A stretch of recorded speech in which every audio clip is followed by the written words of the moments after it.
So hello guys, আমি নিয়ে চলে এসেছি পার্ট 4।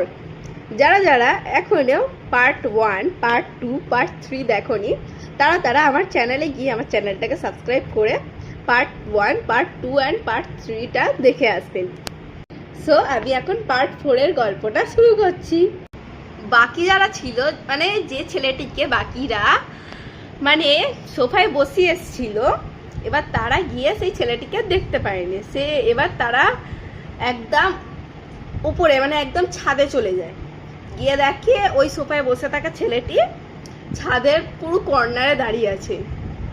অমনি আমি নিজের টাকায় আনবো না, টাকা দেবে না, পেপসি খাবে পাগল।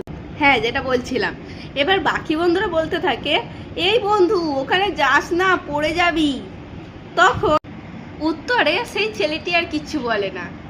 যখন বাকি ছেলেরা তাকে দৌড়ে ধরতে যাবে যাতে না পড়ে যায় টেনে, তার সাথে সাথে ছেলেটা নিজে থেকে ছাদ থেকে পড়ে গেল।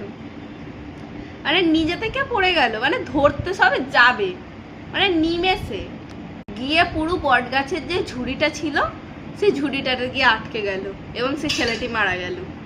যা দেখে বাকিরাও ভয় পেয়ে গেল এবং সেখানে দাঁড়িয়ে থাকা মেয়েগুলো বলতে লাগলো যে তোরা তাড়াতাড়ি ওই ধার থেকে চলে আয়, নাহলে তোদের সাথেও এরকম কিছু হতে পারে।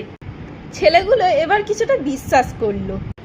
তখন অনেকটাই দেরি হয়ে গেছিল, পুরো রাত 2:30 বাজে। এবার তারা সবাই দরজা খুঁজতে নিচে গেল।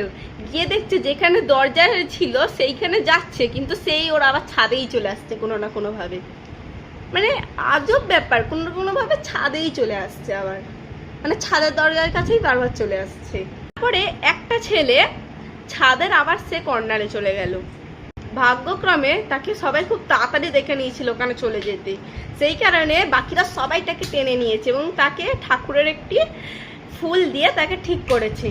এটি হওয়ায় সবাই প্রচুর পরিমাণে ভয় পেয়ে গেছিল।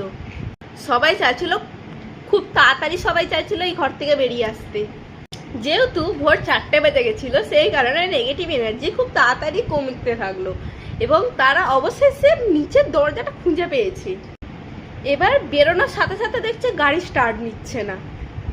মানে কপাল কি হারে খারাপ হয়। পরবর্তী গল্প পার্ট 5-এ থাকবে। আপনারা কমেন্টে পার্ট 5 বলে লিখে যাবেন। Thank you for watching. ধন্যবাদ।